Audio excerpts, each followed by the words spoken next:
Dia de los Muertos means to me celebrating people that have passed away, not only loved ones but also other people as well. It can be artists, singers, anybody. Something that's meaningful. It's meaningful for that day. Well, Day of the Dead signifies for me as a time of celebrating your loved ones that have passed, and just remembering all the good times and the things that they added to your life.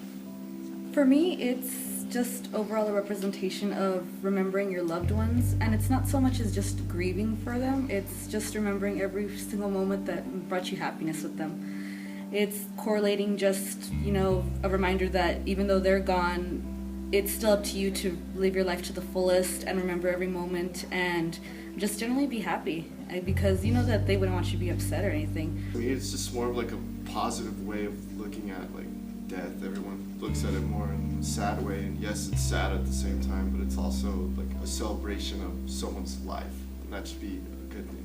I picked my ex-boyfriend who passed away 3 years ago.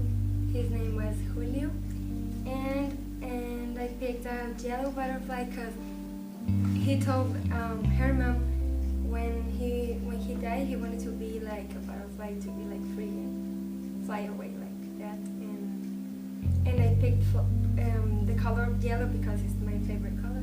That's it. The person I chose to honor for the altar was my Uncle Rick, who passed away when he was still in his early 30s, and I was probably still in middle school. And he was an important person in my life who encouraged a lot of my interest. So one of the items from him I picked was one of the monster movies from his VHS collection. Well, I picked a tree that's kind of connecting the leaves with the roots, and it's because to me it means both worlds coming together. And I'm honoring two of my uncles that recently passed away, and they were very hard times for us, but my grandma always told us that we could always be near them and remember them, and not because they were dead we were gonna just forget about them. And so this day to me means that it's the one time a year when I can be close to my two uncles again that just passed away. I think the differences are becoming smaller and smaller every day.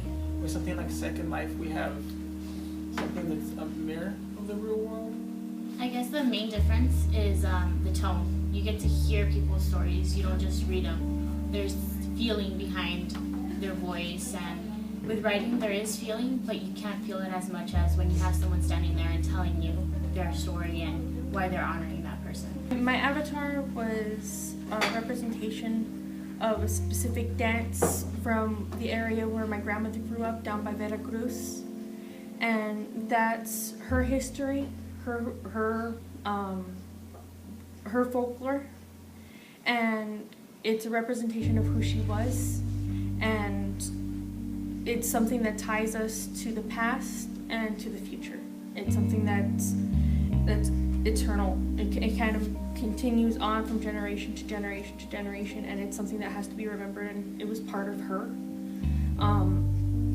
On my avatar, I have a shadow image of her and my grandmother, and it's just, to me, it's a representation of her life as a person.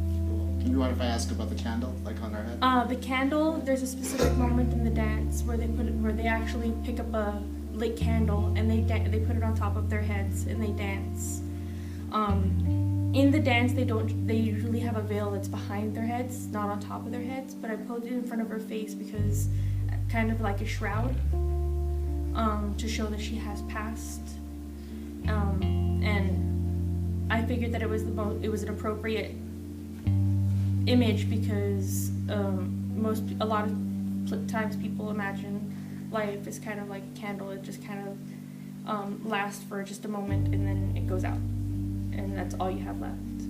Everyone who we actually honored gets a little space, so to speak, in UTEP, and because of this class, we're able to honor them in a scholarly way, I can say.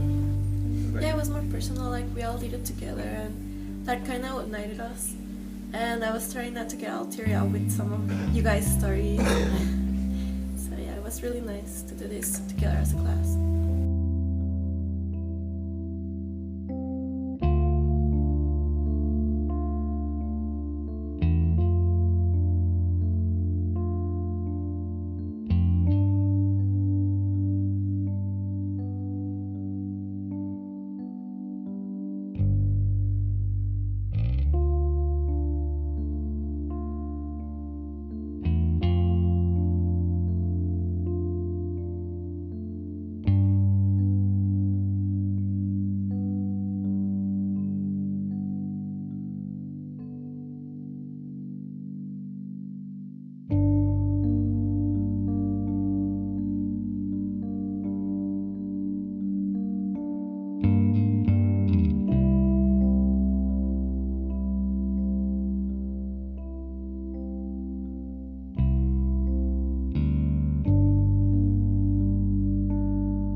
it's a very important day, and I like to think that it's a really good reminder for us just to carpe diem, live for the day, seize it.